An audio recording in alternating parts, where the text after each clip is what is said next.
Hey everybody. So it's day 8 of the school bus conversion, and we've gotten a lot done already. We've decided that we're going to start doing content for YouTube and maybe doing some more detailed information about what it is we're actually doing here. So as you can see, we've got this 8-window bus. This is a Bluebird International 2000 3800 T44E. That's the I've gutted it out. When we received it, it was like partially sort of converted, but not completely. Here, come on, this one's out. I'll show you around. So as you can see, I removed the entire interior, and I've done most of the walls and all the wall panels, and removed all the insulation. The driver's seat is completely removed. The heating system. Basically all the dash type console stuff, all of that's also gone. That's going to go back in, but in order to treat the floor for rust, I wanted to kind of gut the entire bus out. So that took a couple days. Along the way, learned a bunch of interesting stuff that I didn't know. For example, this white paneling here on the bottom is actually welded to the floor and is structural and holds the floor in place. So good thing I didn't start trying to cut it off, which I was gonna do because I couldn't get it out. And what else? Yeah. So yeah, as you can see, it's about an eight window bus. So it's gonna be overall a little bit under 30 feet. We've got a couple of cool hatches here. One of the hatches is not functioning right now properly. This one, but the fans do work. Here, you can check it out on this one a little bit better. This fan right here. Yeah, can you see that? Yep. So the fan here is used to like draw hot air out of the bus. Eventually, I think we'll probably replace this with like skylights and proper RV type stuff. Yeah. So what I did was I removed multiple layers of floor. So the person that I purchased it from had actually put carpeting on the floor and wood on top of the original subfloor from the bus. So what that means is there's the metal, and there was insulating rubber. There was metal, then wood, then insulating rubber, and then he, on top of that, installed wood, and then foam, and then carpet. So just the first 3 days was me trying to rip out the flooring, which was really labor intensive.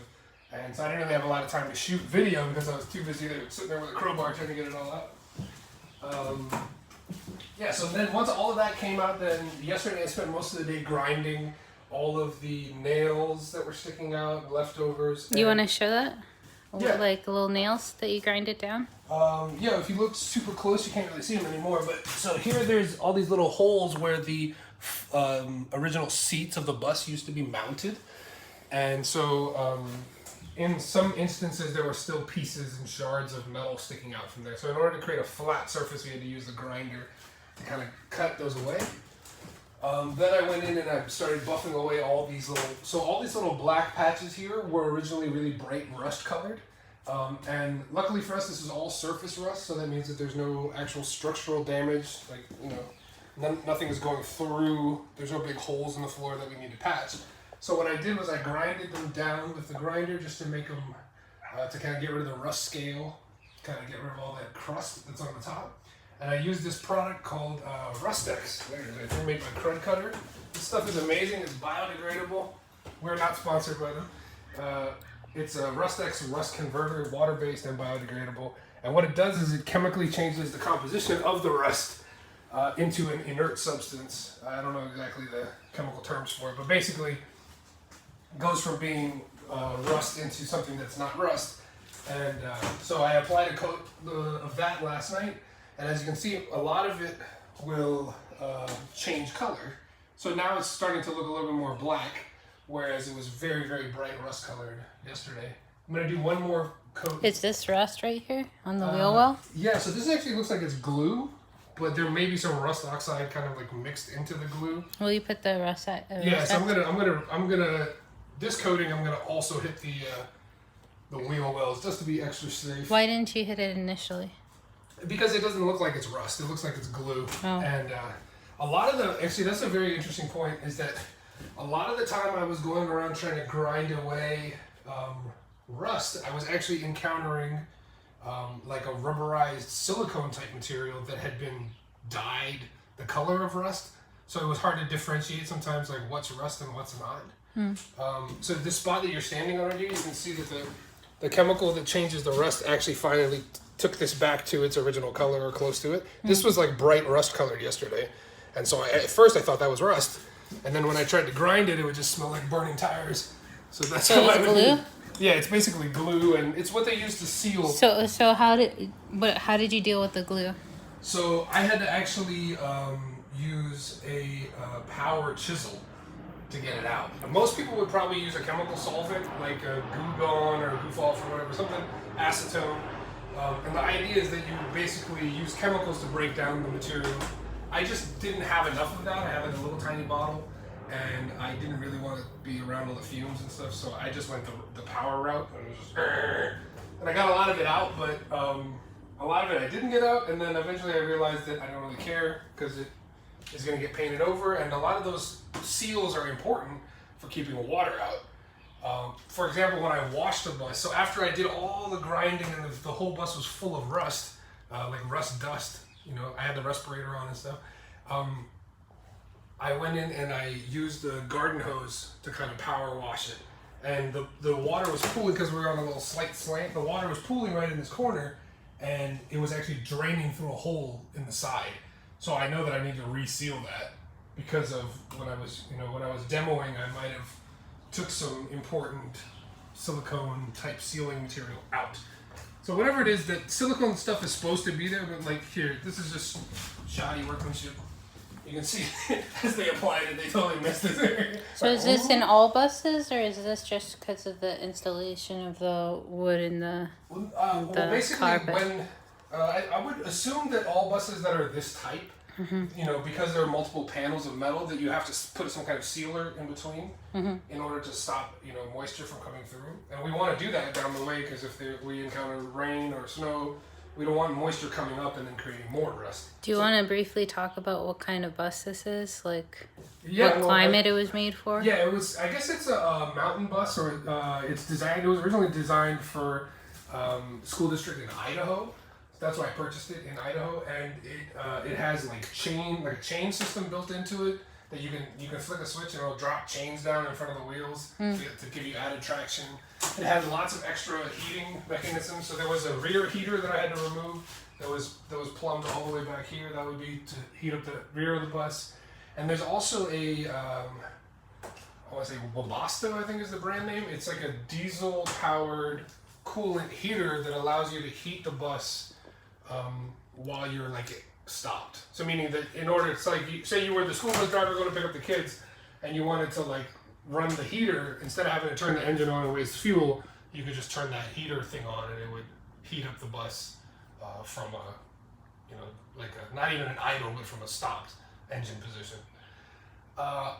Honestly, I think we're going to just get rid of it because we're going to go with wood stove for heating, and diesel heating, it would be a great alternative for somebody. We're in Southern California, so we don't really need 7 heaters or whatever. It's like not really necessary. But if somebody was to, you know, have one of these buses in a mountainous region, you know, like if you were in Canada or something and you had one of those Webastos, you could even use that to like heat your floors or to actually be the heater for your bus when you're stopped. So that's a pretty cool thing for a RV conversion. That's in the storage bins underneath. I can show it to you later if you want. But yeah, so that's kind of where we're at. Okay, so you're gonna do the rust X again? Yeah, so today... How many times do you have to hit it? Really, ideally you're only supposed to do it once, but I think maybe I didn't grind some of the rust down enough in some spots, or it's just taking longer to convert because there's more rust. How can you tell if you need to do it again? So here, you can, if you look, for example, here, way back in the back where I'd spent a lot of time really grinding away, you can see how it's just kind of black, right? There's a slight brown tinge in the color. But if you come over here, you can start to see that this still has a bit of a brick. Oh, like red? Yeah, like a little brick color to like it. brownish. Yeah, brownish red. So is that like indicator of rust? Yeah, exactly. So that's an indicator that there's still some rust present. So I'm going to go in and I'm going to do another coat of Rust X. The Rustex is actually really cheap, so you know. How much was it for you? I want to say $9 a bottle or something. Okay. So imagine every time you coat the entire bus is $9. And you can buy a big one too, a gallon one. So a whole bottle is for one bus, or did it take you twice? In this particular bus, because of the size, one of those small bottles or medium-sized bottles was enough to cover the length of the bus. So you had to buy 2? So yeah, I went and bought another one today. And then after that, once it's done, I'm going to patch all the little holes everywhere. There's a couple methods to do that. One is to epoxy pennies directly onto them. Penny, so copper? Yeah. Or Or copper zinc. I zinc, yeah. I actually have some pennies that are pre-1960s that are actual copper. Would that be advantageous? I'm not sure because copper does oxidize. Yeah. So I have to research. I might skip the copper altogether and just fill the holes with silicone or with some other, maybe just put 2-part epoxy directly over them. Mm-hmm. I don't know. So after you do the Rustex, what are you going to do after?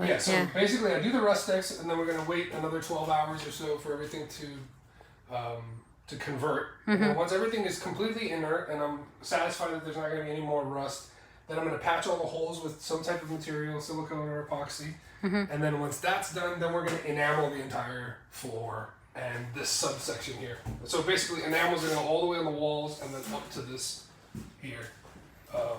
And that's also like a rust phobic. I don't know. It's like a rust preventing enamel. Do you have that here? Yeah, I have a little can of it here. It's basically just oil-based paint. And how are you going to apply it? I got my paint roller. You know, just like painting a house. So I'm gonna start over there, roll it, and then when I get here, I'll leave the bus. Cool. Yep. And how long did it take for the enamel to settle? Probably, I'm gonna leave it for a day or so. And then I might even do another coat after that. So basically this week is just gonna be painting and like hanging out. Most of the previous week was doing all the demolition, ripping all these panels out, getting all of the insulation out, you know, ripping all the flooring out, taking all of the components. So I'm able to access the floor. I have still pictures of all of that stuff so I can show kind of what that whole thing was like. And then finally I'm probably gonna take the roof paneling out and the roof insulation out because we plan on doing like wood interior for everything. And a roof raised. And a roof raise, yeah. So that's basically after the enamel's done, the next step is the roof raise. And I'm still shopping for a roof raise right now. I'm trying to find somebody in and around California that can help me do it. I don't think it's something I can pull off by myself. And during the roof raise, we're probably going to delete some of the windows and put in sheet metal so that in preparation for putting in like RV windows later. And as far as insulation, we've decided that we're going to go with wool. So there's actually a really cool woven wool that you can buy that's actually just about or as cheap as that pink rigid foam stuff that people use. But we'll have to use the pink rigid foam in the flooring though, because you need something a little hard for the floor. But yeah, I'm excited about hypoallergenic insulation. And yeah, that's gonna be it really for now. So yeah, now I'm gonna apply some more Rustex. Yay. Yeah. I'm just gonna pour it on the floor.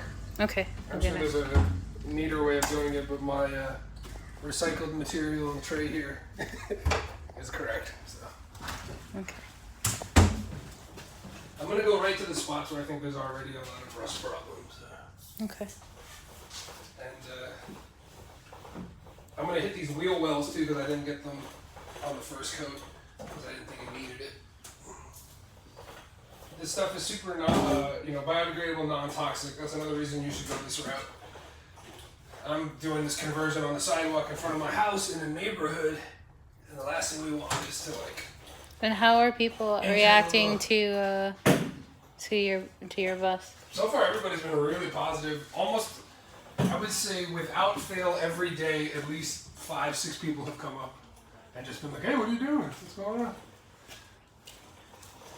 And yeah, people just kind of check out what I'm doing. They ask questions like, "What are you doing with this bus? You converting it into something?" And I'm like, "Yeah, I'm making it into a motorhome, tiny house." And then they get really excited. Skoolie, yeah. people are like, "Whoa, that's a thing! Like that's so cool! I always wanted to do that. I always thought about doing that." So I think it's something that's really exciting for people. And luckily, you know, we live in like a working class neighborhood in Southern California, and people here are super chill. Regulations here are also super chill. And Compared to Washington, D.C. yeah, and the Where we're cops are fucking busy right now, so good. Fuck 'em. They're not going to be coming here to bother me about this. They got riots to deal with. So. Okay. All right. Say bye. All right, bye.